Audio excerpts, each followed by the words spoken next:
Okay, item number 2. These are the fun things.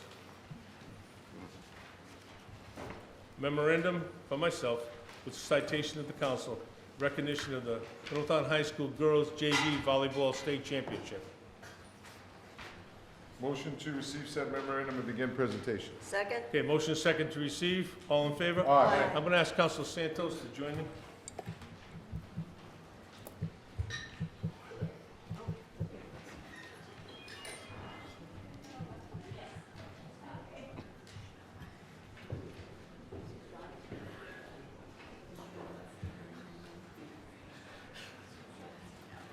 Hey,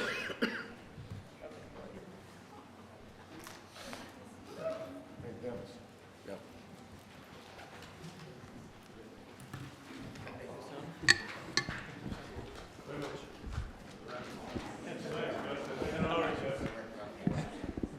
Ladies and gentlemen, these are the great things that we love to do.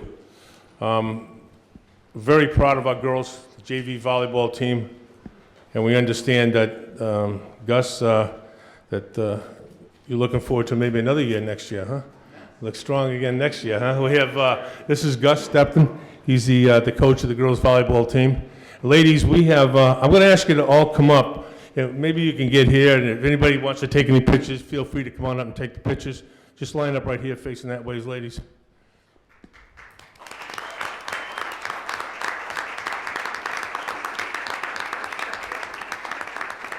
I'm going to get Councilor Santos. Come over here, Councilor, please, right over in the front of them. Councilor Santos was on one of the first volleyball teams in Middletown Heights, okay? But, citation. Be it hereby known to all that the Middletown Town Council hereby recognizes and hereby offers its sincerest congratulations to the Middletown High School Islanders Girls JV Volleyball Team in recognition of their accomplishment as the JV State Champs 2019. The Town Councilors extend their very best wishes in your future endeavors, given the 16th day of December 2019. Ladies, congratulations.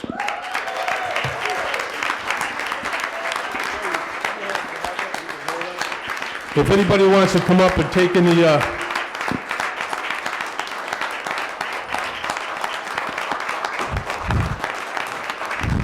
there we go. If anybody wants to come up and take any photos, feel free to come on up. I think it's just a fantastic accomplishment. Can't tell you how proud we are of you. Who was the best player on the team?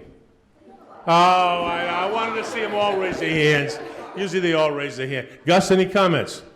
I'm just proud of the girls. We set a goal to go undefeated, and we have a bunch of leaders on the team. We got half of the student council for the juniors, and the freshman president. It's just a great group of girls. Hope to do it on varsity next year. So you look good for next year too, huh? Yeah, that's fantastic. Gus, any correlation between you being a math teacher and, you know, the angles going over the nets and things like that? They laugh because they kept stats. Okay, Councilor Santos, any comments?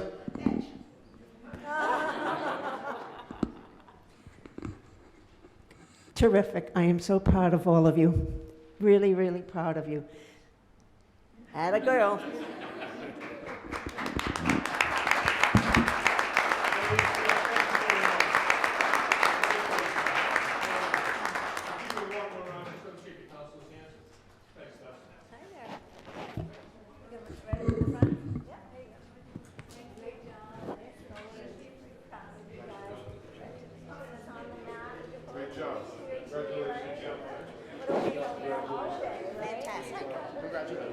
Fantastic. All that was missing was a net. We need a net next time. Right? Gus, good job, you got it. He's Take care of talking for yourself. me. Great job.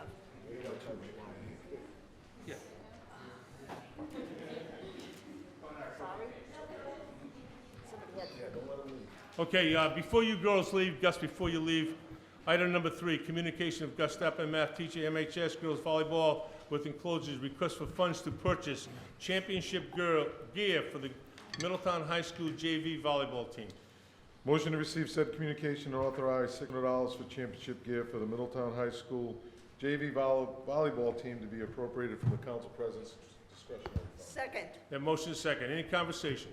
Well deserved. Hearing none. All in favor? Aye. Congratulations, ladies.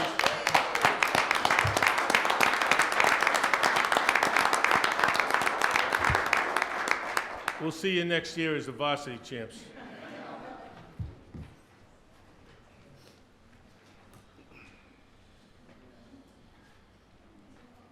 Okay, item number 4.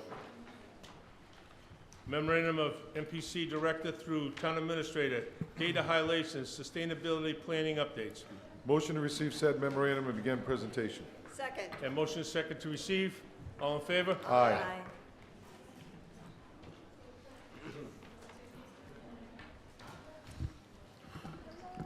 Hi, good evening, everybody.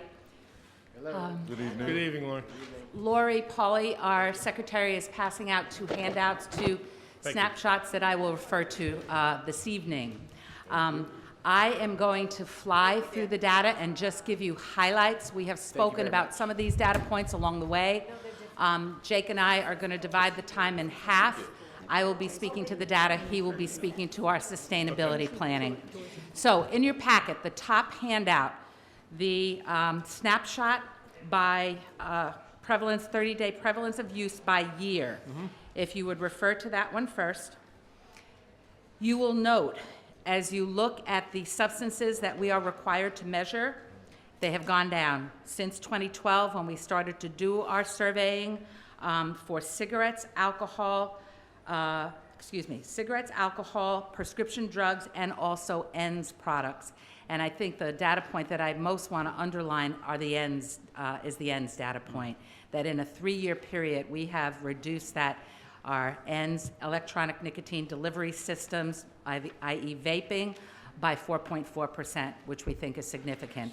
Our evaluator, you'll look at the marijuana data, you'll see that it's fluctuated. However, our national external evaluator feels that that really is positive in light of the fact that we've got a state that is legalized next door. We're a medical marijuana state. We've got a dispensary right next door.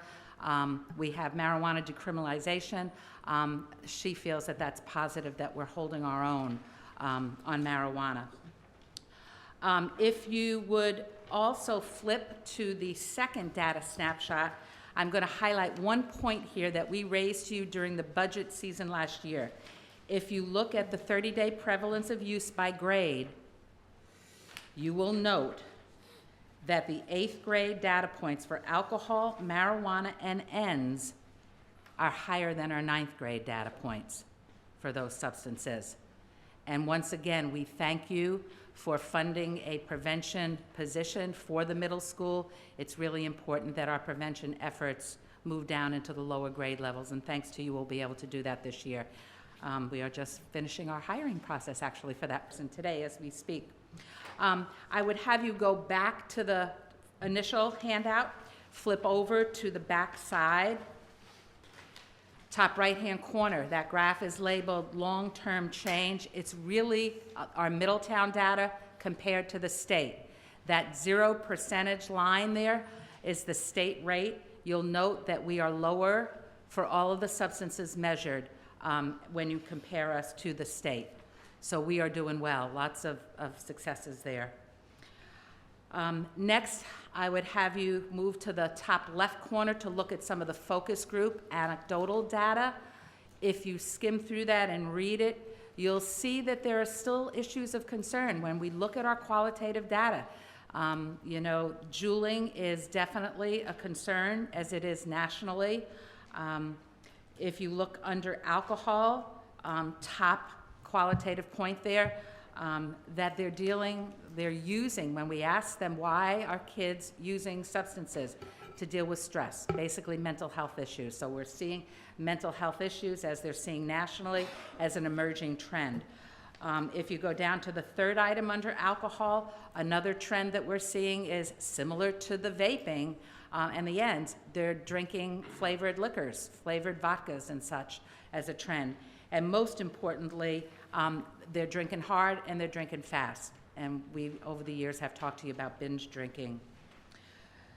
So I share all of that to say lots of successes that we're proud of. There's still a lot of work to do. We have, in light of that, been doing a lot of sustainability planning. I'm going to pass the baton over to Jake so that he can talk with you a little bit about that. Hi, thank you for having us.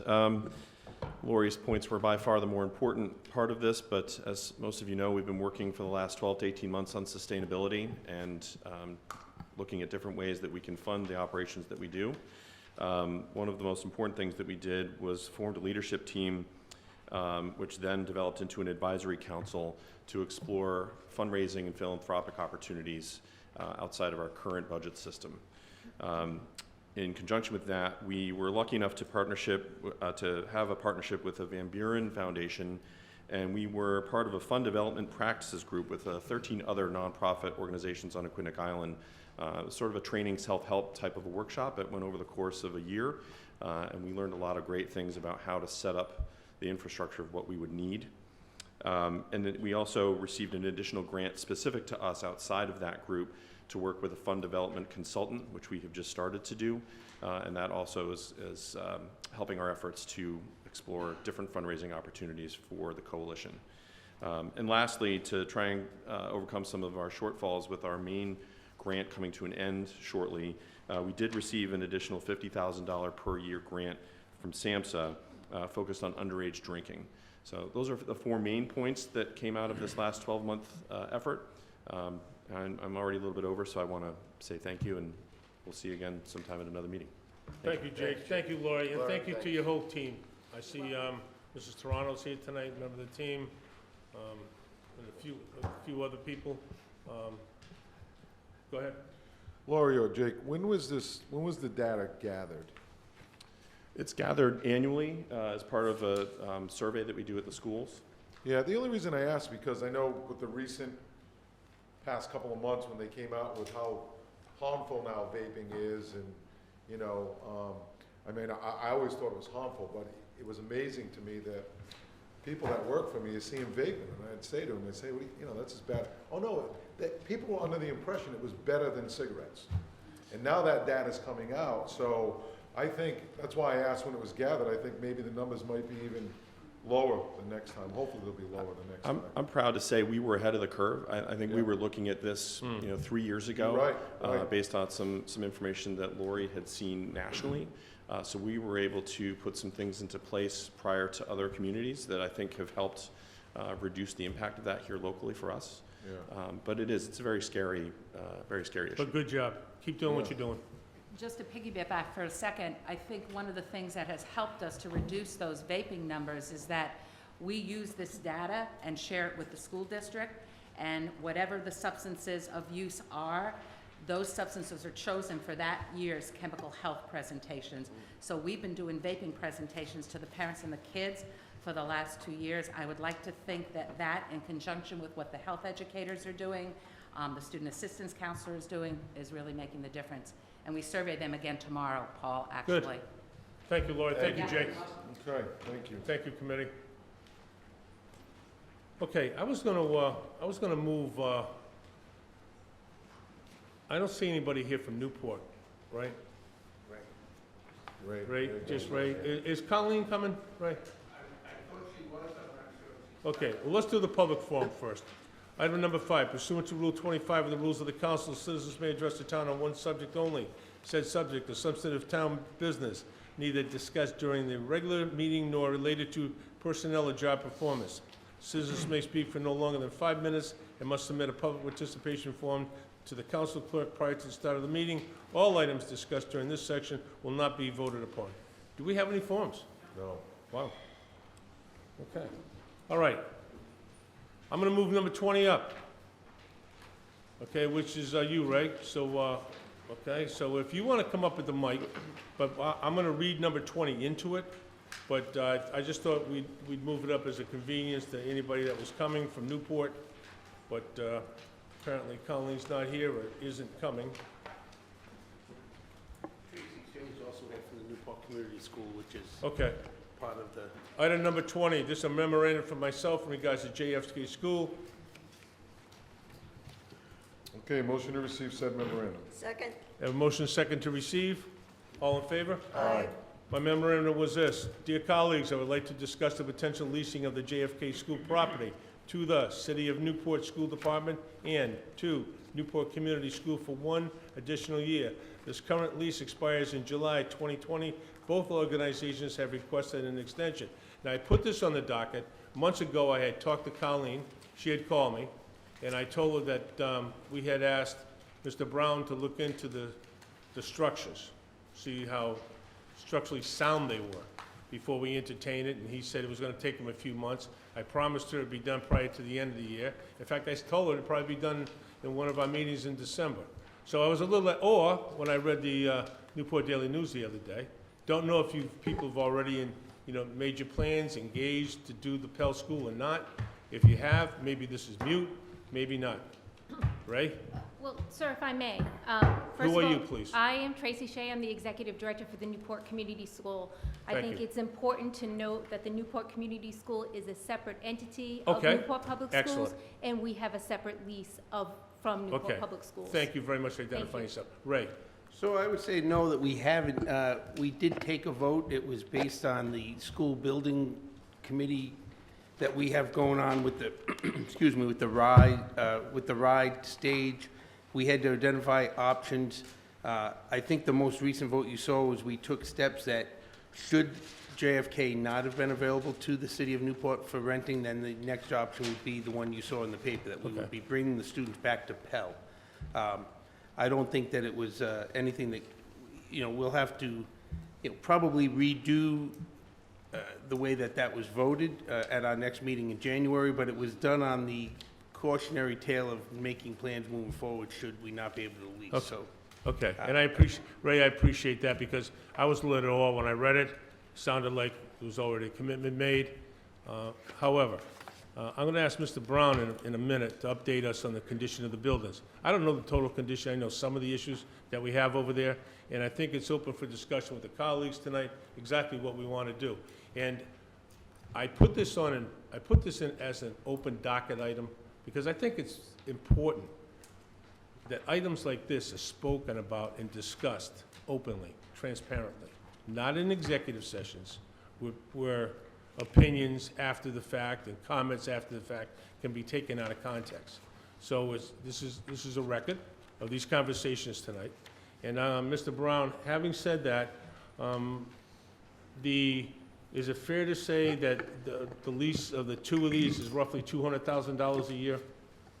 Yes, Okay. that's the And approximate. the other question is, I don't know in detail, I do know some of the things that you and I have discussed, but could you get my colleagues up to speed on the likelihood, should we do this, should we not do this, what's the cost to us associated with doing it, et cetera?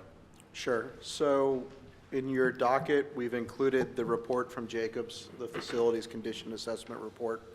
The building itself, what they've identified is about $4 million worth of capital repairs to the buildings within the next 5 years, and then about $1.1 million of maintenance-related improvements. I met with Will, I met with Dave Fonts, we reviewed the report, and this is one of those cases where we believe, while some things might be, on a unit basis, might be higher, some are lower, that $5 million is an accurate portrayal of what type of investment is necessary to invest in the deficiencies at the building. Some of the major areas, and I went over there today just to look at them also. The roof is at the end of its life. We're currently putting $4,000 to $8,000 a year into the roof to repair it as it goes along, but the flat roof needs to be replaced. There are asphalt and concrete issues around the building that cause a liability, even just going up to the front stairs of the school itself. The stairs are not the way they should be. They're a liability. The asphalt in front of the front door is a liability. That's an area that we need to address. Tile in the building is becoming a bigger problem. It is asbestos tile throughout the building. We are able to make repairs. We've put carpeting down on in the community school, but on the school side where Newport is, we have issues. So that's something that we would need to address at some level. You know, on a broader level, the mechanical systems seem okay. They're newer, so I don't see a major issue there. On the school, where the Newport School Department is, the building has the plexiglass and aluminum windows. They're not the best, but they're functional. But where that curtain of masonry is on the north side of the building, they do get water in the building if the wind's coming out of the south. That curtain needs to be replaced, so that's been an ongoing problem.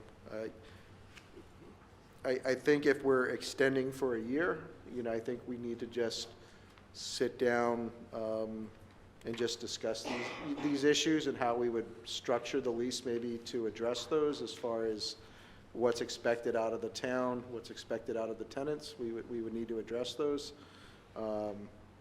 But otherwise, if we're limiting it to the year, I think, you know, we basically are deferring that $5 million worth of work again.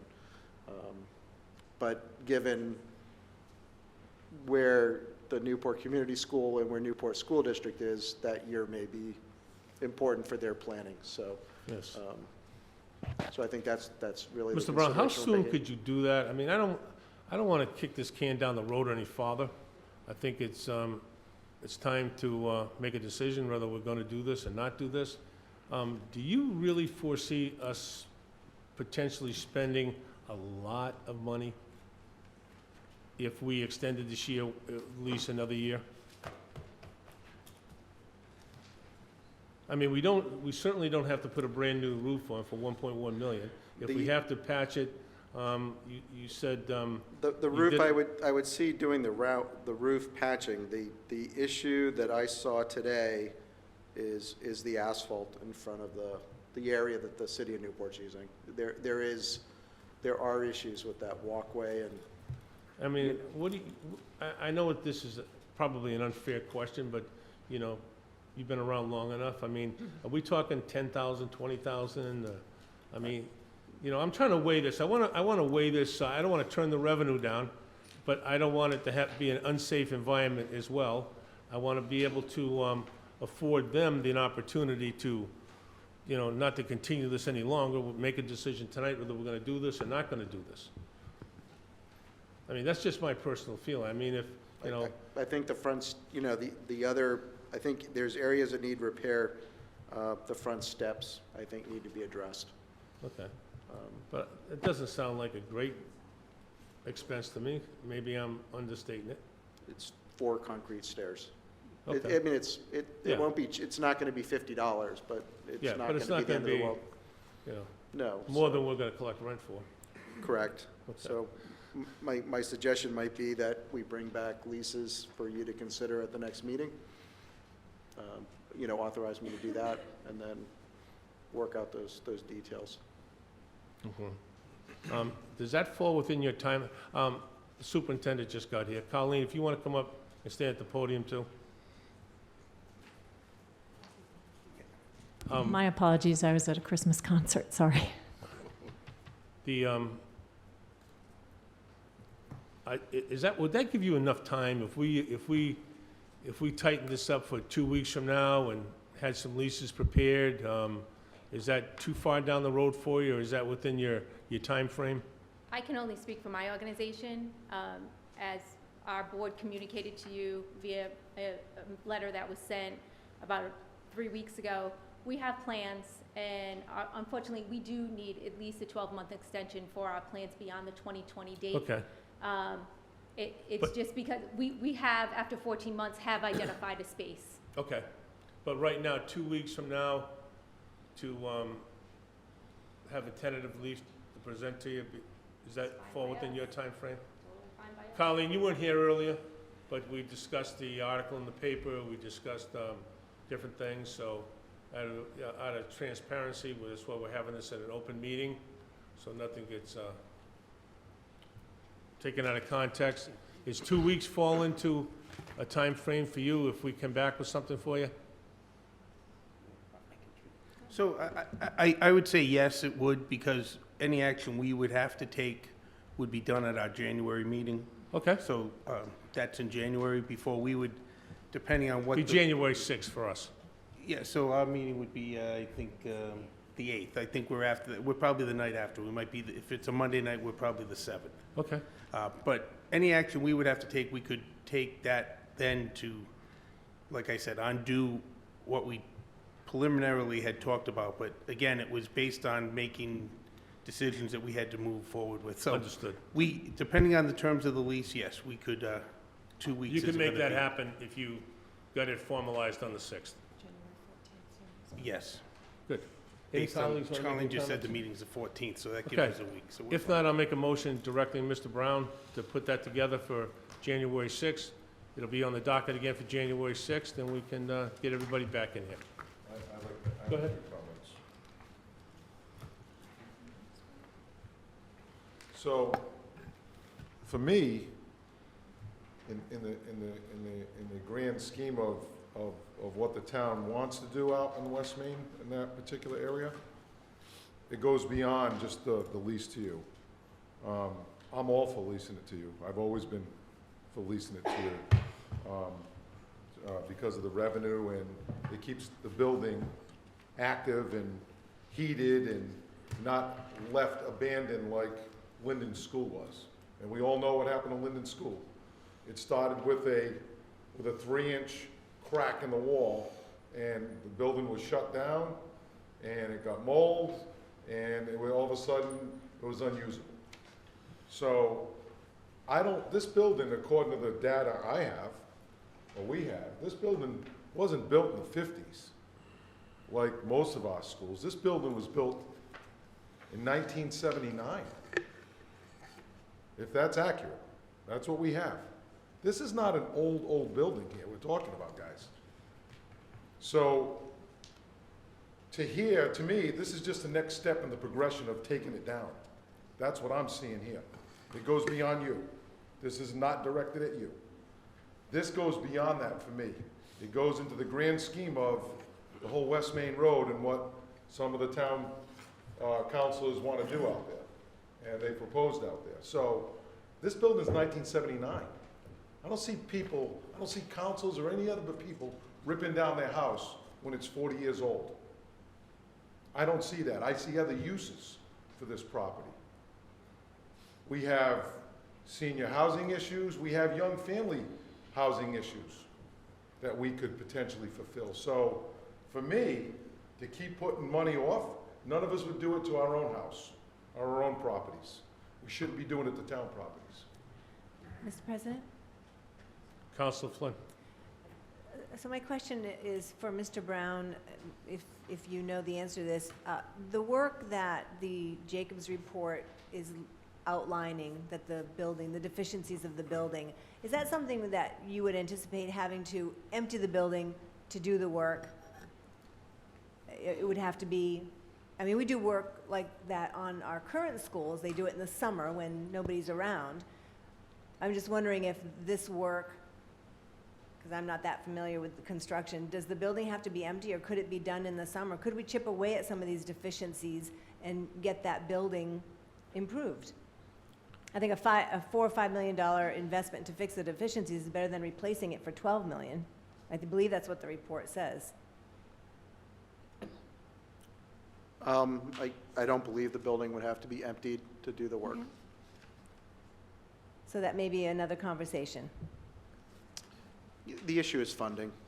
Again, I think you have to look at the condition of all the buildings and everything that we're trying to accomplish, and where this building's use currently or in the future fits within the town's overall plan. You already have buildings that are in production that are used to support education or libraries or whatever it may be. Where do you want to spend your next dollar? If it's in this project, then I think you have to look at the return on the investment. If you're going to put $5 million into something, are you going to get a return on that? Whether that's through a rent, if it's jobs, if it's economic development, what is it that you're trying to achieve in spending that $5 million? So I think that's what you're sort of facing, and part of what you'll be considering, with the budget, as the school department comes forward and other people come forward for capital dollars, so. But, you can't chip away at $1 million roof. That's just a $1 million contract. That's a Right. different issue. That's something that you'll have to go to voters to get the money for. Window systems, that's a major part of this building. Curtains, not curtains, but facade of the building that needs to be replaced. Again, those are tiles, floors, yeah, you can get your way through that piece by piece, but some of these other building systems require considerable sums of money and considerable work. Two steps, okay, thank you. But what happens to the building is not part of the conversation tonight. Part of the conversation tonight is that, we're gonna motion you to put an agreement, potential lease together, so that they can both rent this place for another year, Correct. That's the action, yes. for tonight. Is that a motion or just a? You wanna make a comment? I do. Go ahead. So I disagree. I think, if we don't talk about this building and and I have other questions about, I know that, how long is the school department, when did they surplus that to the town? About 12 years ago, 12 years. And so we've had no capital investment in that building in 12 years, is that what we're saying? Correct. That's what I'm saying. So if we have a building, we don't know what we're gonna do with it, why wouldn't we put it in our 5-year capital plan? Well, it is. That's why you have the condition index report. I mean, we didn't need to replace the roof 5 years ago or 12 years ago. Why The didn't we roo- the budget roof for it, I guess maybe should be my question. I'm sorry? Why didn't we budget for it then? It would need to be, like I said, these are $1 million systems you would have to borrow. I know that, and another thing I disagree with is that I understand that some projects can't be pieced, but certain roofs in the past have been pieced. Schools, they've done pieces of half a school roof 1 year, maybe half a school roof 2 years later. They don't have to do the whole thing at $1 million. That's what they've done in the past.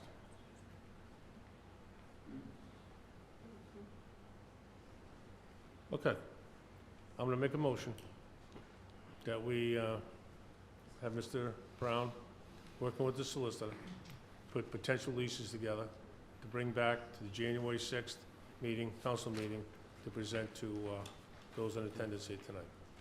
Second, The motion is second. Any further conversation? it's for both groups, right? Yes, Okay, both groups.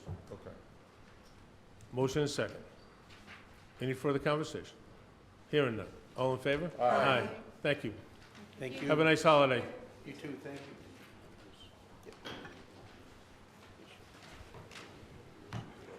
Okay, motion to act as a Board of License Commission. Second? Have a motion and a second to act as Board of License Commission. All in favor? Aye. Okay. Even if it's $1. Public hearing advertised. The butters notified. Application of Better Weather LLC, Better Weather Diner, 47 Valley Road for Class BVL liquor license for the 2019-2018 licensing year to be used at the same location. Mr. Solicitor, you want to make a comment? My understanding is that you received a letter from the applicant's attorney. We did? Asking that the application be withdrawn without prejudice. Yes. And I believe the same thing for the victualling license, which is later on in the docket. Does that mean that they're not going there, or they're just It means that withdrawing at this time? according to the letter, their timeline is up in the air now, and they felt it would be better to perhaps, if they choose to do so, reapply in the future when they have a more definite idea as to their time frame as to when they might actually construct the building and open it. So Okay, at this point, they're withdrawing. all right, so the application's been withdrawn by the applicant without prejudice, so I motion to withdraw application without prejudice at the request of the applicant. Second? Have a motion and a second. Any further conversation? Hearing none. All in favor? Aye. Motion to reconvene as the town council. Second. We have a motion and a second to reconvene as the town council. All in favor? Aye. Motion to approve the consent calendar minus item number 9. Second? We have a motion and a second to approve the consent calendar, minus item number 9. All in favor? Aye. Item number 9, memorandum of the finance director to the town administrator with enclosures, Rhode Island Infrastructure Bank debt refunding. Motion to receive said memorandum. Second? Motion and second to receive. All in favor? Aye. Counselor Flynn. I pulled this off consent because it was foreign to me, and I thought it would be foreign to other people looking at the docket online, and I asked for explanation. Did you say foreign or boring? Foreign, Okay. strange, Finance Director? unique, Okay. different. You want to unboard this from Sure. Counselor Flynn? So the town received communication from the Rhode Island Infrastructure Bank that 2 of the town's loans that were issued through that organization is going to be refunded or refinanced. It was a 2003 loan, which is on the general fund's books, and a 2012 loan, which is on the sewer fund books. After I've prepared the memo to the council, I found out what the savings would be.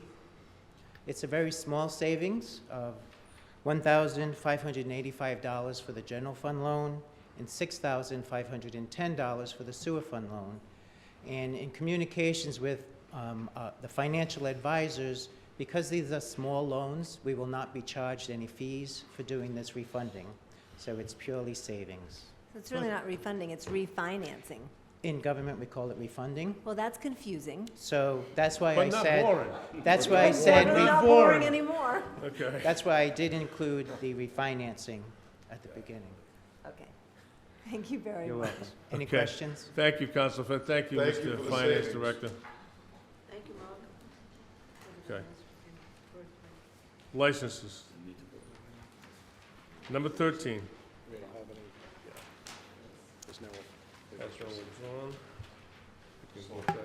Yeah. Application of Better Weather LLC, DBA Better Weather Diner, 47 Valley Road, for victualling license for the 2019-2020 licensing year. Okay, so again, the application's been withdrawn by the applicant without prejudice, so I motion that, to withdraw the application without prejudice at the request of the applicant. Second? A motion and second. All in favor? Aye. Okay. Number 14, application of J&W Ice Cream, Inc., DBA Clementine's Homemade Ice Cream, 62 Wave Avenue, for a victualling house license for the 2019-2020 licensing year. This is new. Motion to grant said license, subject to building official, fire marshal, and board of health approvals. Second? I have a motion and a second. Is anybody here from them tonight? Did you bring any samples? All right. Then I motion we continue. Yeah, I might continue this for a while. Okay. Go ahead. A motion to grant? Yeah. Okay. We have a second. All in favor? Aye. Good luck. Good luck. All right. Item number 15, under ordinances. An ordinance of the Town of Middletown. This is the first reading. An ordinance of an amendment to the Town Code of the Town of Middletown. Title III, Administration, Chapter 36, Fee Schedule, Section F, Police Department, Subsection 6, VIN Check, see attached ordinance. Motion to receive said ordinance on its first reading. Second? A motion is second to receive on the first readings. Any conversation? Hearing none. All in favor? Aye. Item number 16, continue from December 2nd, 2019, memorandum of John Shea, Executive Director, Quinnipiac Island Planning Commission, with enclosures. Report and update on AIPC activities and finances. Motion to receive said memorandum, report, and update on AIPC activities and finances. Second? Motion second to receive. All in favor? Aye. Mr. Shea. Well, good evening. Again, my name is John Shea. I live at 2 School Street, Apartment 2 in Newport, and I'm also the Executive Director of the Aquidneck Island Planning Commission. The AIPC is the regional planning entity for Aquidneck Island. We work very closely, of course, with the 3 communities here, Newport, Portsmouth, and Middletown, as well as the Naval Station. And we work to not just coordinate island-wide efforts, but also to communicate between each community and the AIPC what is happening, particularly on the island, which is our perspective as opposed to what's happening necessarily in specific communities. And to that end, excuse me, we've established a regular reporting schedule, and I guess that's why I'm here tonight. We do quarterly reports to the councils, and we also hold regular planners meetings to bring planners from the 3 communities together. So I guess I'm here tonight to just update you on what's been happening essentially this quarter at the AIPC. I think one of the major focuses we've had in the last several months, and in fact since May, is the potential updating of the West Side Master Plan. In May, we held a summit of the original drafters and participants in the development of the 2005 West Side Master Plan, just to get feedback from them as to where the plan stood, what needed to be updated, what we've accomplished, what was no longer relevant. And coming out of that, we had, I think, two major conclusions. One is that it was critical to do an infrastructure and engineering study of Defense Highway or Burma Road to determine what's under the road and what's next to it and what the condition is of it. And as I think you folks all know, Senator Palma and a number of other legislators from the island and from other jurisdictions in the state were able to get $300,000 in funding through the Rhode Island Infrastructure Bank to support such a study of the infrastructure Defense Highway. And that also has been augmented with another $300,000 from the Economic Development Agency in Washington. So that study will go forward. But the other conclusion coming out of May was that we also needed to do an economic impact analysis of and community development analysis of the potential of Defense Highway for the island and for the state, actually. And so to that end, the AIPC formed an advisory group in late August to basically help shepherd through a potential proposal to the Office of Economic Adjustment in Washington, which is a DOD agency, to fund such a study. And we're currently in negotiations with the OEA to see if they can do that. If they're not able to fund it, we'll seek funding otherwise from other places. And again, Senator Palma and others are involved in that effort as well. We also, of course, continue to be heavily engaged with the Island Waters Program. We have a number of projects in Middletown, including the Hugendorn nurseries. We plan to start construction in Hugendorn in March and hopefully complete it by June.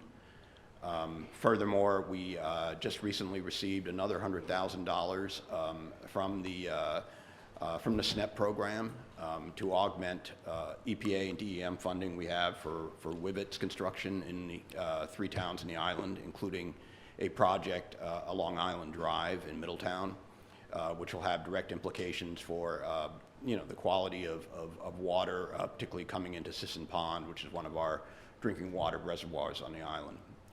I would add that Island Waters is a very good example of the type of projects and programs that the special meeting that occurred about a month ago discussed, which is how do we find other ways to augment revenues in the towns and the city of Newport on the island so that we can mitigate the pressures on the tax base. And so this is an excellent example of us bringing in revenues, bringing in funding for work that otherwise the jurisdictions would have to do themselves. Additionally, we, of course, I heard some talk earlier about housing. The AIPC held a very successful housing forum last April. We're about to issue, hopefully within the next 2 months, the report from that event, and that's a precursor to the second annual housing summit that will occur in April, and we hope that that's it's as good as the first one and perhaps better as well.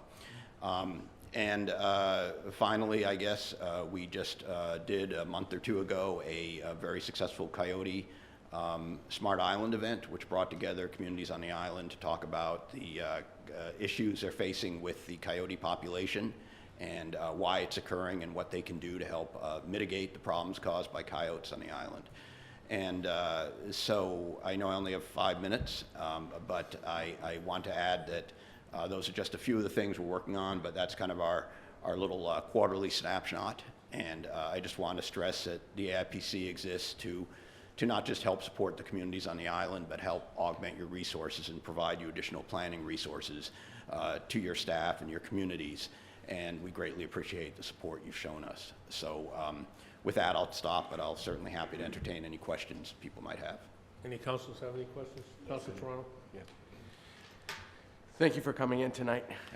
I was the one that pulled this off the consent calendar at the last meeting. I think I always tell people whatever ends up in the consent calendar, if we just vote for it, it goes right through. Of course. So if we want to get more details, we pull it off the consent calendar. I just see how involved you are in the community across Aquidneck Island. And I think something like that should be presented on a quarterly basis. Maybe you come in and share with us, because you have a lot of initiatives going on, We have a lot of initiatives going on, and I'm a true believer in trying to coordinate our resources. So I appreciate you coming in. I know you say you don't feel comfortable speaking in front of folks.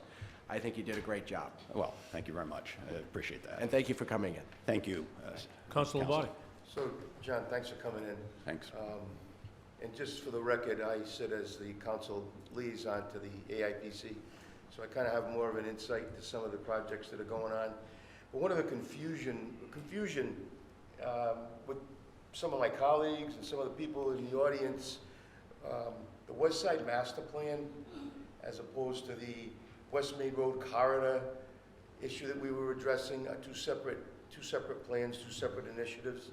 But could you just give a quick, broad idea of what the West Side Master Plan encompasses to the community and why it's so important to us economically? Well, I think generally speaking, and I'll certainly, if I can't fully answer that, I have Bob Andrews here too as well from the AIPC board, who's worked very closely with me on this. But you know, the West Side Master Plan incorporates all the naval territories on the west side of the island, which are part of all three of the communities here, and it actually represents one of the last great opportunities for economic development and community development in all of Rhode Island and perhaps southeastern New England. It's not just about commercial development, it's about open spaces, it's about recreational development, it's about commercial and industrial development. It's about different types of housing to satisfy some of the constraints that we're suffering in the housing markets on the island. It's about recreational opportunities. It's about communities where people can age in place and have walkable communities. So it's really a very rare and unique economic opportunity for development. So much of that space either has environmental issues or is currently basically unused. And that's why there is this just incredible potential, and that's what we hope to demonstrate in our work with the OEA if we can get funding to do that. What's the timeline, maybe Bob might know, what's the timeline on the pier, the Green Lane Pier? Well, I'd actually defer to Bob on that. Can you perhaps answer that? 'Cause I heard it was coming up along soon. Maybe Sean knows. It's been deferred by a year. I recently had a conversation with our attorney, basically because of the testing for the chemicals related to firefighting. It's going to take an additional year before that property is So we're looking released. another year down the road now? Another year down the road. It's supposed to be this year. It should have been this spring, so it'll be a year from this spring. Bob, just introduce yourself. My name's Bob Andrews. I'm from Portsmouth, and I'm on the board of directors of the AIPC. We had a planners forum just last week, and Ron spoke about what may potentially happen in that particular area. And I believe it looks like it'll be your area, the pier area. You're referring to Green Lane. From what I understand, Ron, correct me if I'm wrong, it'll come to the town sometime late 20 or 21. Great. Okay, so thanks. That's good news. Thank you, gentlemen. Sooner rather than later. Any other colleagues have any questions? Councilor Santos. Mr. Shea, thank you for coming. Thank you. You quickly mentioned Hugendon Nurseries. What's happening there? What are you doing with them? Well, it's that's one of the projects under our Island Waters initiative that's funded by the EPA and DEM, and it's basically to control stormwater runoff from the Hugendorn farms, and they've been threatened with actions from the DEM because of the runoff, and so they are being asked to take action by the DEM before it becomes an enforcement activity. And basically what that project is doing is creating some natural buffers that will help mitigate the flow of stormwater and particularly dirtier water off of the farm into the community in general, into the water table, and into potentially the drinking reservoirs. Thank you for answering that question. You're welcome. Thank you. Can I just add to that? Go right Just a ahead. second. Thank you. I believe we have a couple stormwater runoff. We've done some stormwater runoff on that property. There are some improvements It's that like have been two made. really big catch basins already that we built in there to address this issue. We have a couple of, we have some infrastructure in there, but The amount of runoff from that property is much greater. It's significant. It also creates an unacceptable load of nutrients to the Mayford River. So the town, DEM, AIPC, NRCS have been working together on identifying a project out on the Hugendorn property. And then the Hugendorns have been working with the AIPC, not only on the project, but also with funding to offset the cost to make the changes. But it's a significant improvement on their property, and it should also have make a significant improvement on the water quality in the Bayford River. So it is a partnership project, and working closely with the property owner. Okay, thank you. Vice President. John, thank you. I just have a couple questions as I look at your budget that you provided us. How many employees, besides the director, how many employees do you have? We have 2 employees, myself and Allison McNally, and we also have 2 part-time contractors, a planner and a communications person. Okay, so what's that total? What's it? I'm sorry. How many total employees do you have? Well, they're both roughly half-time, so I would say 3 full-time employees in that sense. Okay. My second question is, one of the things that I like the idea about being involved with the Hugendorn property and helping those folks, because those types of farmers need that kind of help with some of the new restrictions from DEM. I was at a meeting about 4 years ago at the winery over here, and with farmers from all over the East Bay. So that's good to hear. I'm a little confused though about the coyote issue. Unless you're doing other things that besides planning, I don't know, I didn't get why you're involved with coyotes. Well, we actually have a pretty broad spectrum of activities, including renewable energy and other things that we do. I'm sure you're aware of our legislative forum every year that we do for our state legislators to come and answer questions from the community and the people that voted for them. And so we are very active in civic engagement as well. We host a number of, just why we're in housing, for example. We have a pretty broad mandate, so I guess that's always been the way we've operated. Okay. I've only been here about 1.5 years, but that's, Yeah, hopefully that's- we're contributing in those areas, and if we're not, tell us, because we'll stop. No, I'm not saying to stop, it just kind of I caught understand. me off guard a little bit. If you think of a planning commission and you're talking about coyotes, so I figured I'd have to ask that question. I fully You understand. begged me to ask that question. Well, thanks for No asking. problem. Okay, anybody else? Okay, thank you. Thank you very much. Thank you, John. Thank you. Thanks, John. Okay, item number 17. Continued from December 2nd, 2019, communication with Council of Toronto. Discussion with the school department, the Beyond the Bell, Middletown Public School Extended Learning Opportunities Program. Motion to receive said communication. Second. Motion and second to receive, all in favor? Aye. Council of Toronto. Thank you, Mr. President. I had put this on the docket.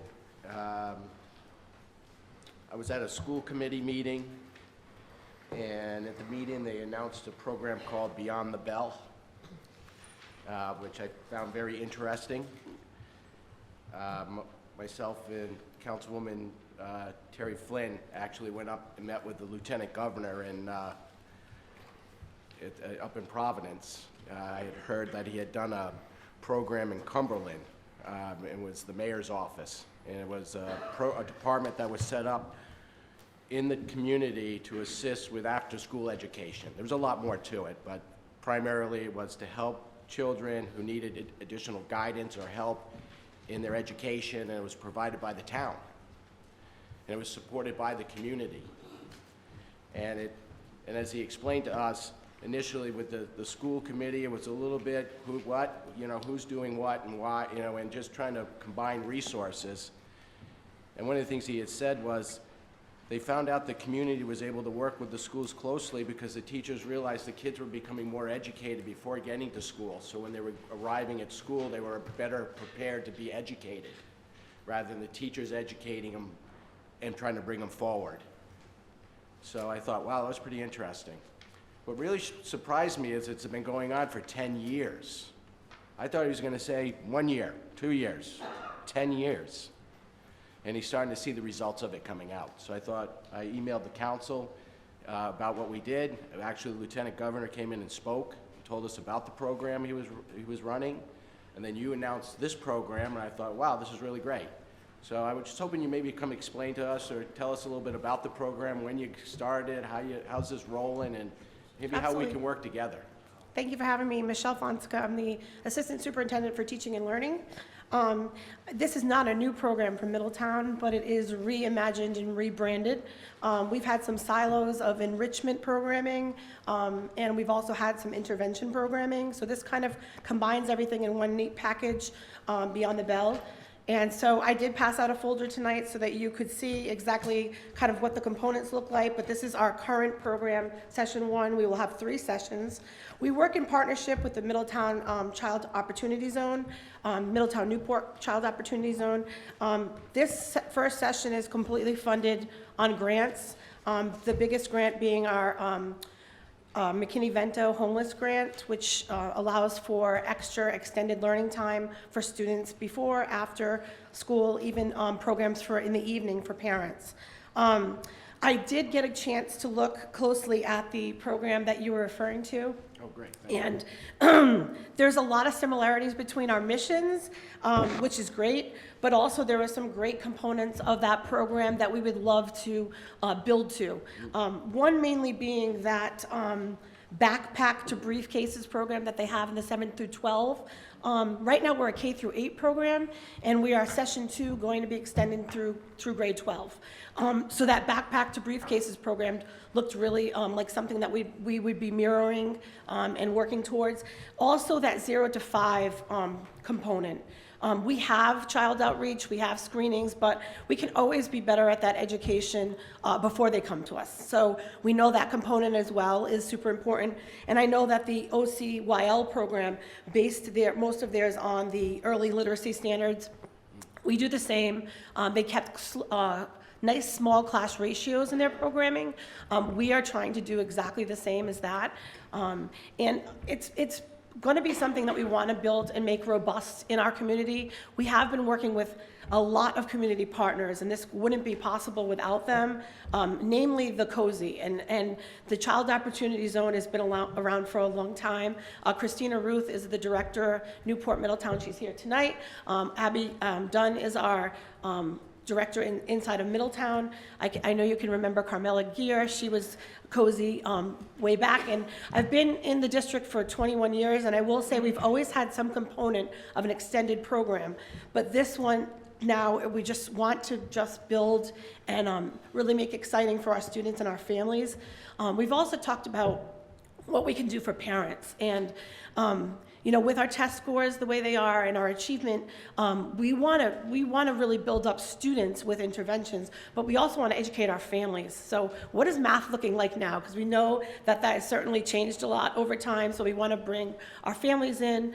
So we have a lot of that planned for the session 2 and 3, extending to the high school, much like that backpack program, allowing for partnerships. We're going to be doing driver's ed with CCRI. We're going to be working with a CNA program. So I think that the possibilities are endless. We need to keep seeking funding. And I think one of the ways we can all work together is to try to devise methods for pulling in that funding and being creative on how we present our programming. So right now the program is clumped into sort of enrichment programming and intervention programming, as well as activities and clubs. But by February, we will be K through 12, and then we really need to be folding in that early component, but with the youngest, like they do, ages 0 to 5. It just sounds really powerful to be sort of engaging children in those early experiences before they even come to kindergarten, because we certainly know they need that. Well, because, you know, going to the school committee meetings, and, you know, what I've heard some of the struggles of the teachers or the kids are not prepared when they get to school. And then they go into special programs, or they've got to get assistance, and then that starts creating more resources. And If we had programs that are available, and some people can't afford these programs, and that's why I think it's supported by the community would be a good thing, that they can come and learn how to speak English, or they can come and learn how to do elementary math, or how to show up and sit down and do, and have this available, and make it a requisite that the children, when they come to school, are prepared, and we're offering services to help prepare them. Because in the end, it's going to be about their education and making sure they're ready to be absorbed in the community, whether they have a trade, or they want to go to college, or they want to go into the military. The kids aren't that vast that we can't kind of help them, guide them, and help them along the way. Because we all know, when you fall behind in math, it's not easy to catch up, and this is the type of tools that we can give them. So Yes, I'm a we're speaking big the fan same of language. this. Absolutely, I agree. And that early intervening service is really important for those students before they come to us in kindergarten. Absolutely. Right. Agreed. So anything we can do to work together, we're really open to that. We just want to make this the best ever for the students and families in Middletown. Council Lombardi. Thank you. Thanks for being here. You're welcome. So, part of the genesis of this was the Gaudet After Hours program, remember? When we go back a little ways, I think maybe my first term on the council, because there was an issue at one point about space and transportation, and I know that the council, through civic appropriation, was providing funding for transportation through COSI, I think. They were applying through their grant. Are we still funding the transportation piece of it, the after-school buses?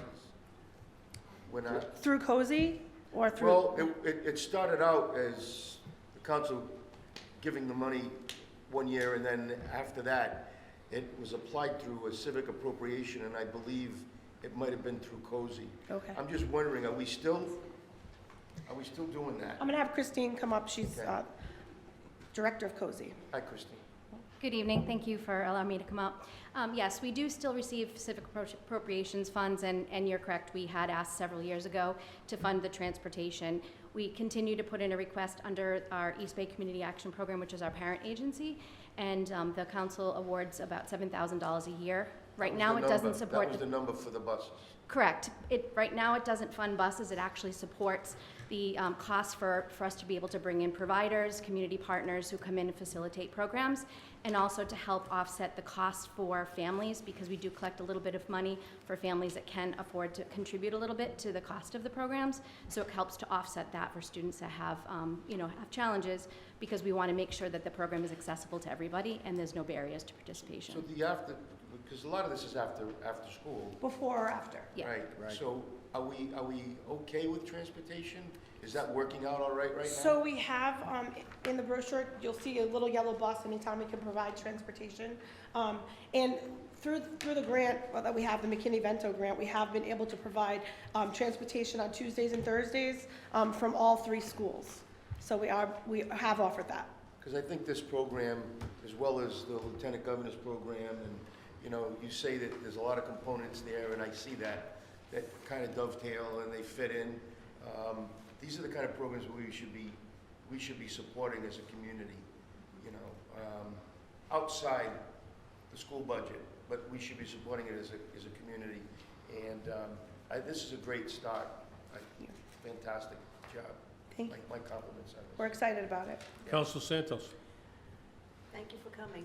I'm looking at the community partners, and I'd like you to add one more, which I think would be very beneficial to the young people in the community who don't know Middletown history. I'd like you to add the Middletown Historical Society to this list. We have in the past had different lectures from many different people. And so we have a president who is very, very onto the Middletown Historical Society and the history of Middletown, as well as some of the other board members. So I'd like you very much to add the Middletown Historical Society. Absolutely. All right? Sure, we'll reach out. Thank you. Wait, Council Toronto, thank you for bringing this up. Oh, you're welcome. Okay. Thank you, ladies. Thank you. Thank you. Hey, item number 18. We'll be reaching out. This is a memorandum from myself, tax proposal public workshop. Motion to receive said memorandum. Second. A motion and second to receive. All in favor? Aye.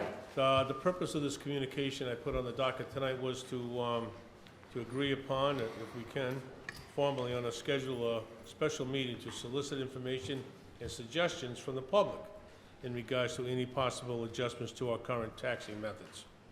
So I'll entertain any dates that we can collectively talk about. Probably look in February, I would say. Definitely. Mr. President, just Councilor Flynn?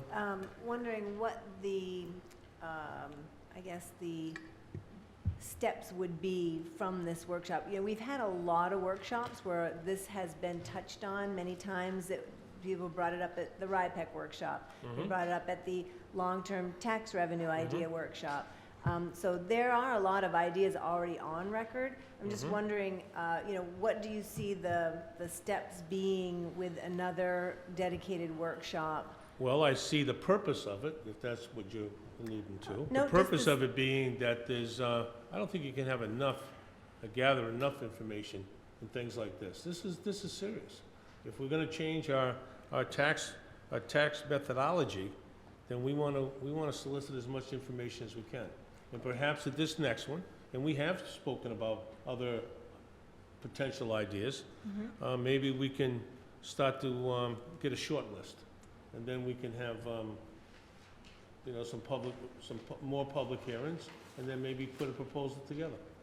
So I'm wondering, you know, since there are a lot of ideas that have been presented already, if we could make it a, you know, part of a regular docket, and then jump to the next step where we're actually putting together a proposal of some sort. Personally, I would not like that. Okay. I would rather have a special meeting, because you don't know. And if we advertise it, that we're gonna have a special meeting, I'm sure that we'll have some repeat people that'll come up with their proposal. There's no doubt about it. But perhaps there'll be some new people too. Perhaps that exchange of information that night will trigger some different ideas. Okay. Just trying to move that along, because seems we a really long need ways out. tax, yeah. Really- What, February? Well, we already have a special meeting in January. We have 2 meetings in January, I mean, I'm up for it. You wanna do another meeting in January? A Saturday? We already have one- What special meeting is, can we combine it with that special meeting, or? Well, the special meeting we have is that Saturday, remember? The 11th. Saturday, the 11th? Oh, yeah, the retreat? The thing? retreat, yeah. I don't think we can really No, combine it with that. No. Mr. President, is this the kind of thing that we could do by starting at like 5:30 or 6 o'clock before a town council meeting? Perhaps. 'Cause that, Perhaps. I mean, I just- I don't see it being like a 3-hour meeting. You know, when we think that way, it doesn't work out to be that way. I You know, know, but- and I don't wanna shortchange it, because I think this is something very important. Probably one of the most important things we're gonna engage in is changing our taxing methods. But I'm all in favor. If you wanna try starting it at 5:30 and an hour and a half before a scheduled meeting, maybe that's enough, maybe it's not enough. Maybe we can try it, and if it doesn't work out, I just don't see an hour and a half being enough time. I don't think so either. I just don't see it being enough time. So we meet regularly on the 6th and the 20th. Actually, the 21st. 21st. is Martin Luther Holiday. King, so Yeah. thank For you. January, 6th yep. and the 21st. Yep, So, the other special meeting was what, on the the 11th? 11th, Saturday. Okay, so can we do the 18th or the 25th? I'm good for the 18th. I haven't got a Saturday free until February 22nd, No, that's too but you don't have to wait for me. Well, you've already heard it. I've heard a lot, but that's kind of my point. It's so far out. I'm wondering if Well, it's not that far out. I mean, you know, It's 5 weeks, 6 weeks.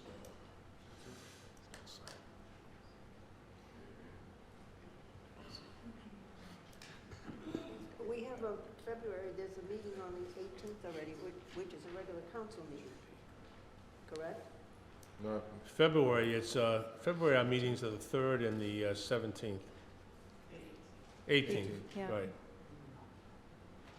Unless you want to do the 3rd and have a special meeting on the 10th. We could do one at night on the 10th. What do you think? February 10th at night? It'd be the second Monday of the month at night. I just wonder if you get more participation on a Saturday. I when most agree. people aren't working. You do. I just think it opens it up to more, You want to do potentially more. February 1st, that's a Saturday. January, How's that fit into your schedule there, Council? hold on, I like the Monday better. Well, let's take a vote amongst the council. Yep. All right, who would rather do a Saturday, February 1st? I would. Okay. All right, I'll try. okay. All right, Okay, motion to, schedule a tax proposal public workshop on Saturday, February 1st at 10 o'clock. 10 o'clock? 10 a.m.? Second that? All in favor? Aye. Okay, 10 a.m. Okay. Okay, thank you.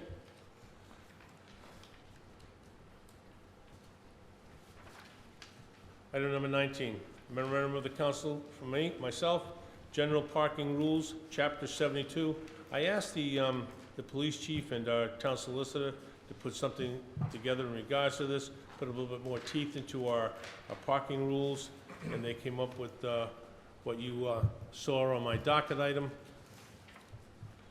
Motion to receive said memorandum. Second? A motion and second to receive, all in favor? Aye.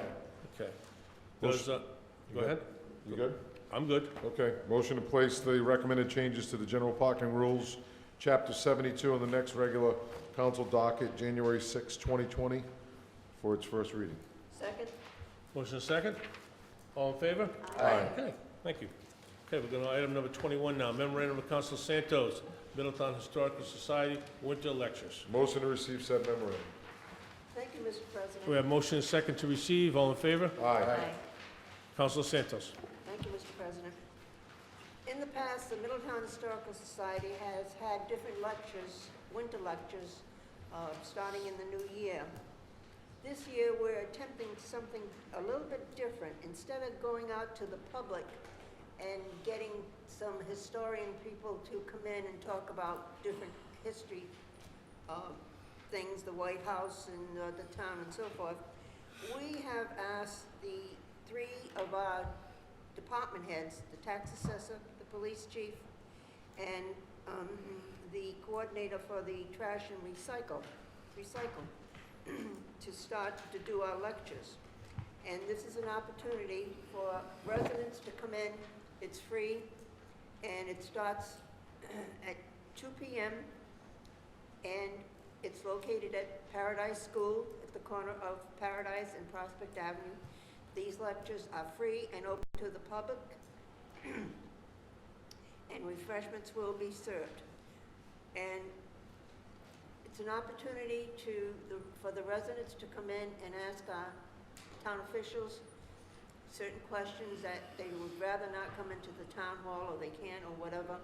It's starting at a Sunday, and it starts January the 12th, and February is the 9th, and March is the 8th.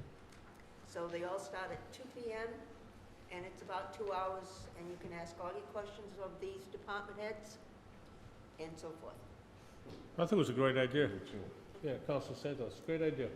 Really, I think it's great. I also like the venue down there. It's nice, and people get to see the school down there. So very good. And history will be made. History will be made. Okay. Anything else you want to contribute, Council Santos? No, sir, thank you. Okay, thank you. Item number 22, memorandum of Council Flynn with enclosures senior exemption impact. Motion to receive said memorandum. Second? Motion second to receive, all in favor? Aye. Council Flynn. Thank you, Mr. President. So the purpose of this request was to really find out if that ordinance that we passed back in April is doing its job. You know, are the seniors, is their tax burden being relieved? You know, is it enough? Is it enough relief? So we just got this report from Mr. Durgan, our tax assessor, And he is not here. So Sean, Mr. Brown, you can probably answer, it's a pretty simple spreadsheet. He's given the year as requested. Is the count the number of citizens who have applied for the exemption? Those are the actual number of exemptions, not the number of applications. So there were 1,275 exemptions granted in 2019. So that does not reflect the number of seniors. When you say number of exemptions, An exemption, yes. so the number of seniors that benefited, the number of applications, households. Am I not understanding that? An exemption, there's an exemption applied to the property, so So the yes. number of properties, it's a number of properties? Yes, Fine. And the exemption amount, that is the valuation reduction. correct. And the tax column is the taxes that were That's the taken, actual reduced. amount of relief the individuals received. Okay, so we had a pretty good increase in the number of applicants this year, and that's with late notice, so that's a positive. I'd say that even with that late advertising, that the word got out, either that or it's a reflection of our continuing aging population that, you know, the census keeps reflecting. We'll see how that goes in the next round in 2020. The total tax relief, I did some quick division, and back in 2011, the per household relief was about $573. And here we are 8 years later, and the total tax relief is per applicant household average is $658. So it's about an $84 or $85 additional relief in 8 years. Honestly, I don't know that that's enough. This is quick figures, and this is kind of what I wanted to figure out, you know, quick glance, to make sure it's on our radar, to see if we can't do more. And open it up to discussion and see what the other counselors think. Councilor Lombardi. Yeah, so, Terry, you're spot on, and I know Councilor Toronto has said it, and I've said it, it's not nearly enough, and we should revisit it again. And I mean, we had to start someplace when we looked at this as a committee, as a subcommittee. And, you know, this is where we came. We brought the median income up because there was a gap of people who didn't qualify for Medicaid because they made too much, and they also didn't qualify for, you know, a senior exemption. So we needed to fill that gap. So we had to raise the combined income so that the people who didn't qualify for Medicaid would at least get the senior exemption. And again, I think we kind of knew that it wasn't going to be a whole heck of a lot, but we needed to go someplace. We also lowered the minimum age from 75 to 70, I think we did, and you know, that also helped more people. So the desired effect is there. We've got more people taking advantage of the program, and gosh, I think there are a heck of a lot more out there that probably could be, but again, so I think certainly we should be looking at it again when we start talking about taxes and how we're taxing our residents. But our seniors, I say it again, we can't give them enough. So, Any other comments? thank you, by the way. Thank you. Yes, Terry, I'm glad, thank you for bringing this up, because, you know, we always try, and the intentions are always good, and this is actually the second time in recent history that we've made adjustments or tweaked the ordinance. So, you know, and changed the thresholds. This last time was, as Rick said, to gain more participation, hopefully. But I agree, $80 over 8 years, that certainly doesn't keep up with the Housing, housing. And to me, prescriptions. sometimes I look at it, and it becomes a numbers game of changing thresholds, and while we're trying to make it, give more of an exemption to those seniors that meet the criteria, that intention is great, and I think it comes right from the heart. I don't think it's having its desired effect dollar-wise. And to me, it becomes moving numbers around and moving the criteria around, and what's affordable for the town to be able to do. Councilor Toronto. Thank you, Mr. President. I was on the actual subcommittee that we formed to take a look at tax exemptions for seniors and for veterans, and that was just a couple of years ago. This is really great. 2017, it was 928 people who took advantage of it, seniors, and in 18, it was 1,079. So it went up 150, which is like 15%. And then 18 and 19, it went up 200, went up 20%. So we've been at a pretty good clip, and I think it's because the council's recognized it, and we've advertised it, and we've promoted it, and I think we need to continue to do that. When we looked at the actual numbers, it was more adjusting the brackets versus the dollars, because the town did submit, Sean, I think you guys submitted some increases based on the reassessment. So there was a bump in the actual dollar amount, but it was out of necessity because of the assessment that took place. So it kind of got them back to par, really. One thing this doesn't show is out of these, the 1,275, if you're a senior, you can apply, and it doesn't matter what your income is, and you'll get $37,906 off your assessed value of your property. But then we break it down into different brackets of income potential. That's a very small percentage of people. And I think that's another area we have to look at, because that's not addressed. You know, we need to look at those income brackets, because again, it's a very small percentage of seniors who actually qualify for additional care or relief. So I would recommend it going back to the subcommittee, which is available. If people want to sign up and be on that subcommittee, I would make a motion when the timing is right that we send it back to that subcommittee. I know people are sensitive to that, but I thought we did a good job. It was Mrs. Santos was on it, and Mr. Lombardi, and we had 1 or 2 meetings, and we were ready to come back with some recommendations. So whatever the council prefers to do is fine with me. And Mr. Councilor Flynn. Mr. President, I support that suggestion. Also, you mentioned it, Councilor Toronto, it's been in the back of my mind, but the seniors got all the focus, and it is always referred to as the senior and veteran exemptions. And our veterans, you know, that probably needs to be looked at. I'm not sure who's taking advantage of that or what their relief has been, but you know, I would like to make sure that we aren't forgetting our veterans. Good point. My suggestion would be do it as a council. Absolutely. That's fine. Everybody As long as weigh it in. gets It's going to done. ultimately come back to the council anyways, Mr. the President, entire council. Councilor Santos. thank you, sir. I'd like to ask Mr. Brown a question. The figures that,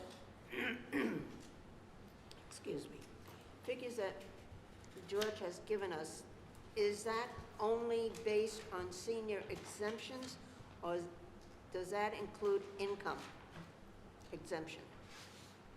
These are exemptions from the senior exemption program, Does that with or without the, not restricting in any income. It's the whole program. the whole program? Yes. All right. I have spoken to a number of seniors, and I know their income isn't that great, but they're hesitant about coming in and disclosing what their income is. I says, that's rather stupid, because you could get an exemption based on your income. They don't want to come in. How can we get word out to the seniors? What they give to the tax assessor is strictly confidential.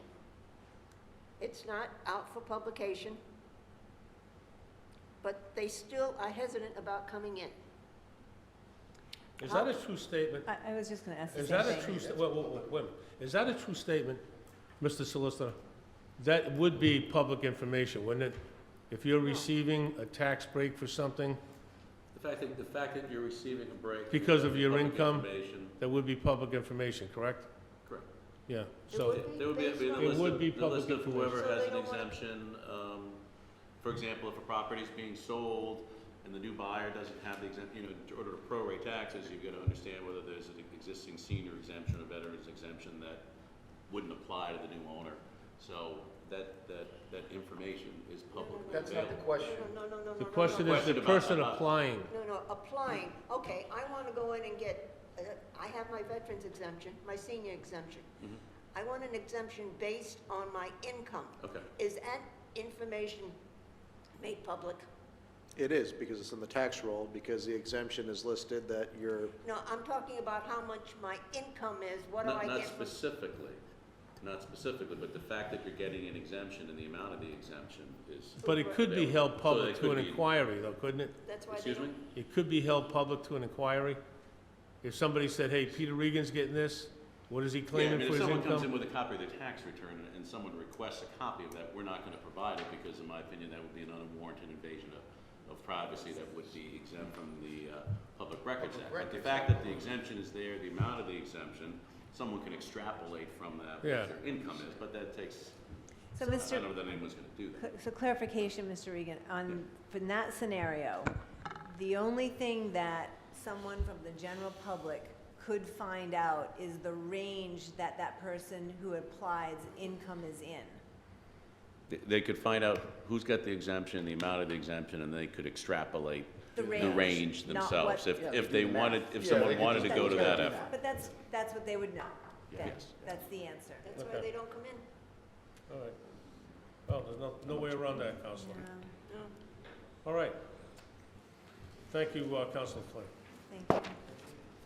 Item number 23, memorandum of the town planner with the closers, Atlantic Beach District Utilities, undergrounding feasibility study.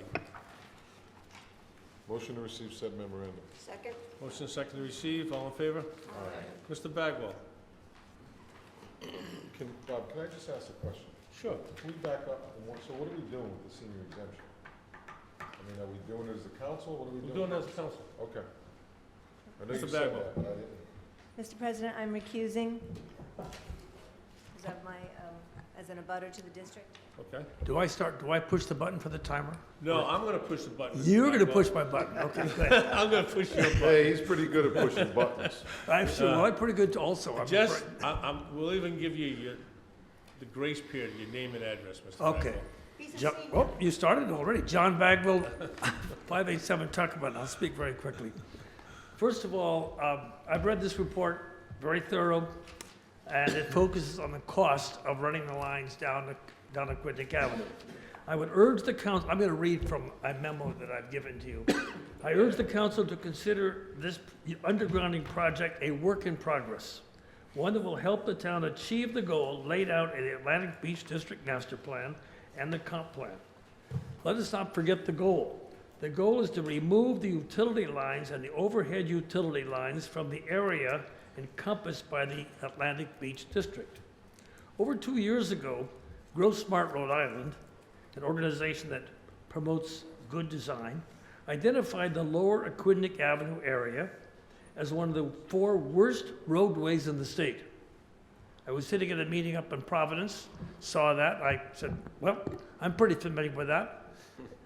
And that the town has now the opportunity to make it one of the most attractive areas in the state.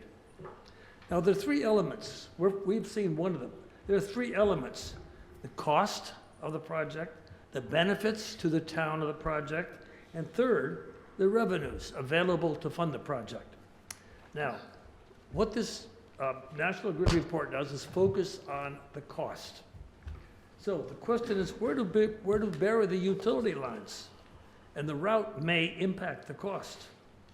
We can, right now, we've seen that the cost of burying the lines along Aquidneck Avenue far exceeds the estimate that had been given, that had been provided to you when you were considering the TIF. Now, there are other routes that may be available. Precisely along Easton's Pond, behind the buildings on the west side of Aquidneck Avenue. This is the method followed by other towns to avoid the cost of undergrounding along a busy thoroughfare. There may be two approaches along this side of the pond.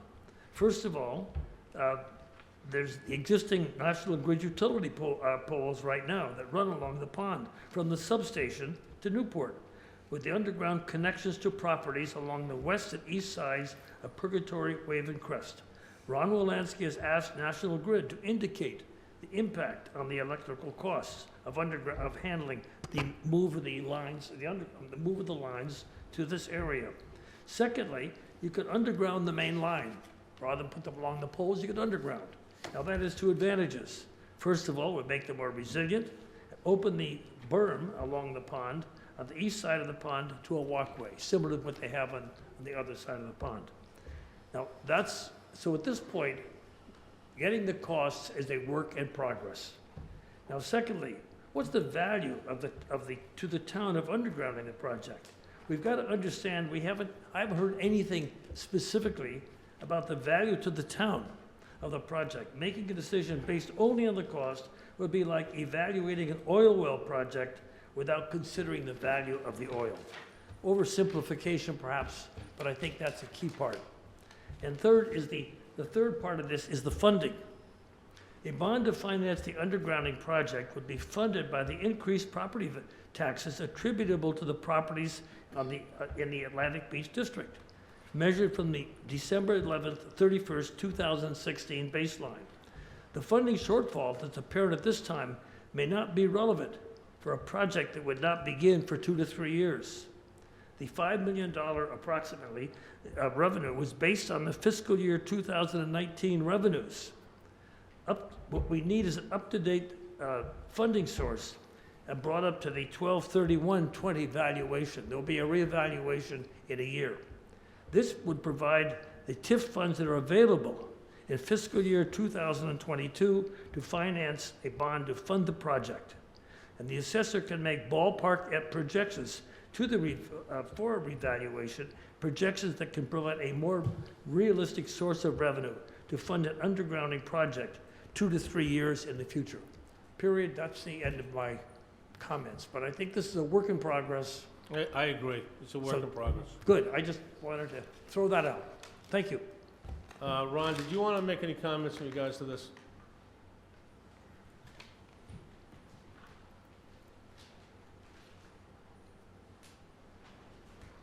Hi, Ron Wolanski, Town Planner. I don't have any specific response to Mr. Bagwell's comments, just indicate and summarize that the cost did come in higher than what was initially estimated.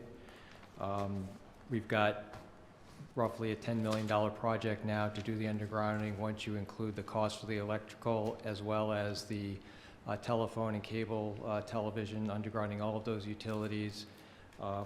As Mr. Bagwell did say, that's based on a routing of the undergrounding along Aquidneck Avenue, which is part of the reason that the costs are higher than was originally estimated. I have reached out to National Grid to ask for some assistance and ideas for coming up with a different routing alternative that might end up in a reduced cost. I haven't heard back yet, but we're certainly trying to reach out and get some additional information. Yeah, I can certainly see the possibilities down there, across the back of the buildings, near the moat. Yeah, absolutely. Okay, thank you. Thank you, Mr. Bagwell. All right, item number 24. Memorandum of the Finance Director through the Town Administrator with enclosures, audit extension. Motion to receive said memorandum. Second? Motion is second to receive. All in favor? Aye.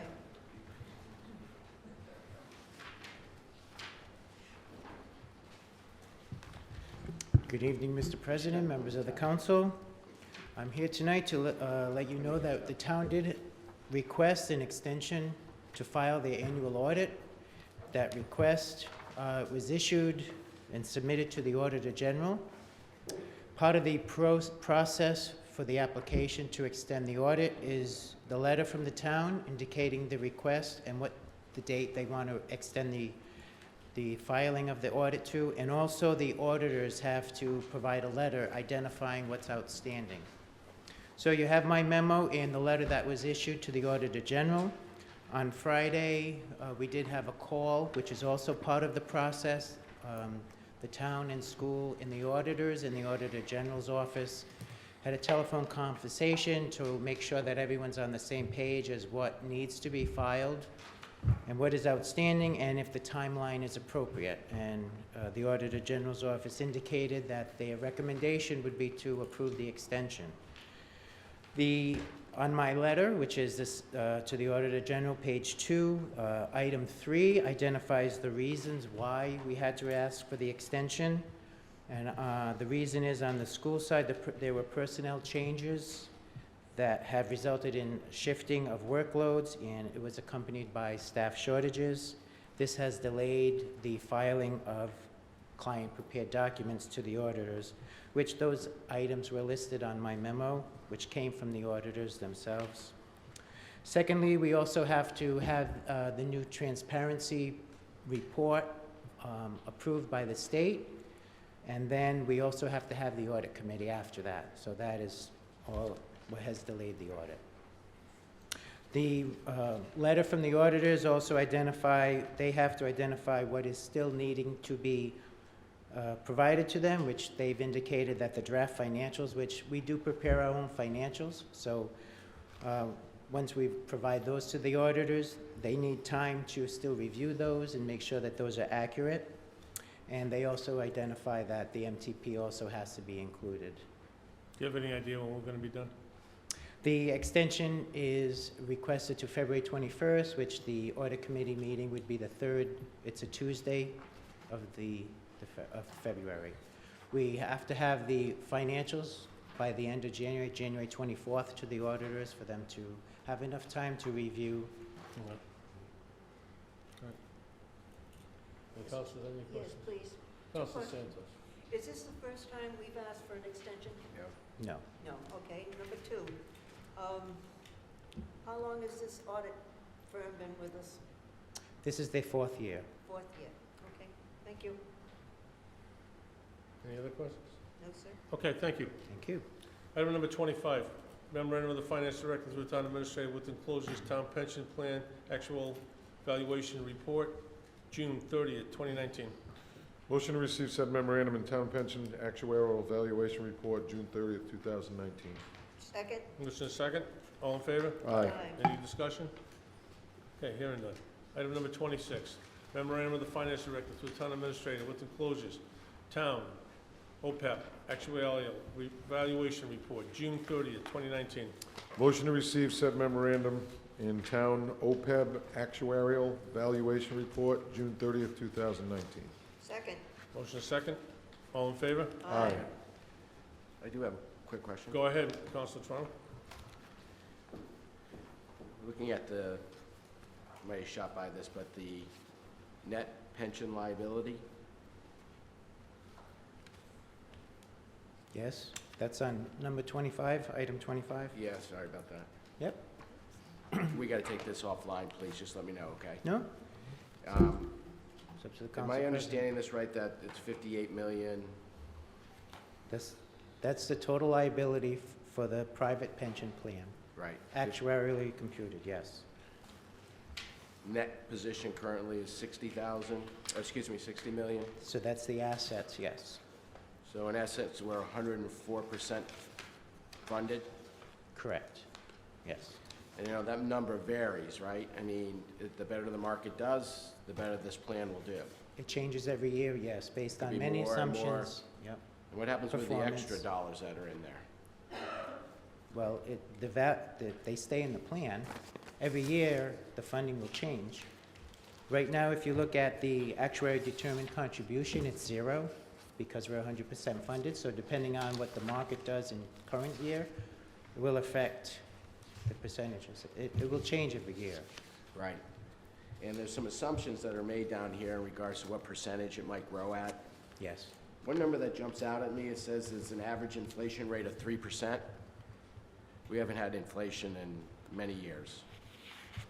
3% is a pretty high number from an inflation standpoint. These are the assumptions that have been in place and approved by council. Approved by the council? Yeah, part of the plan.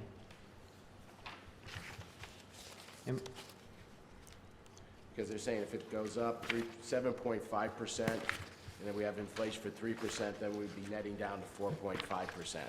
But if we have no inflation, then it's increasing at 7.5%. So the 7.5 is the interest assumption, the interest Right. rate assumption. Right. How does this compare to other communities? We're pretty high on the list as to funding status. Are there any other communities in Rhode Island 100% funded? There are a couple. Jamestown? Couple plans, Jamestown's one of them, Jamestown? yeah. Police, I believe, yeah. There are a few. Not many, though. But, yeah, not many, yes. Good. Question? Thank you, Mark. Quick question.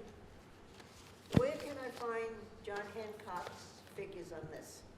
Right in front of you. This is this is the private pension. I'm This is, sorry? this is private pension plan, which is, John Hancock administers some yeah. of it, and they do benefit May payments. I set up a meeting with you to go over it? Certainly. Thank you. Can I you don't want- invite me too? So just to be clear, so back in 2000, when I got here, the council had voted to create a pension trust fund. And in that trust is the John Hancock guaranteed annuity contracts as well as equity investments. And they did that so that where the GACs, the guaranteed annuity contracts, are sort of a fixed investment, the council wanted to add the equity component so they could get a higher rate of return and balance the overall portfolio. So that's where Hancock is. It's in this It's in there. private pension plan. Does that make sense? Yes. Question. Do we have many in the John Hancock that have retired but not receiving funds? Does that make sense? Yes. So we I have- don't know that there's many We in have that. 8 active No, currently. but retired and not receiving benefits right now. I think there was one There's a- person in the library. There's a few. Yeah. Yeah. it's- May I come in and talk to my... Absolutely. Thank you. I don't want to So- take up... Appreciate it, Councilor Singh. Thank you. I love this kind of progress. Item number 27, memorandum from myself, appointment of an alternate probate judge. We came into a conflict with our probate judge and with our alternate in regards to a specific case, the Downing estate. Motion to receive said memorandum and appoint Attorney Gregory F. Fader as alternate probate judge for the Downing estate. Second. Motion is second. Any conversation? Hearing none. All in favor? Aye. Motion to adjourn. Second. All in favor? Aye. Thank you. Bob, you were wrong. Well, You missed it by 15 minutes. well, the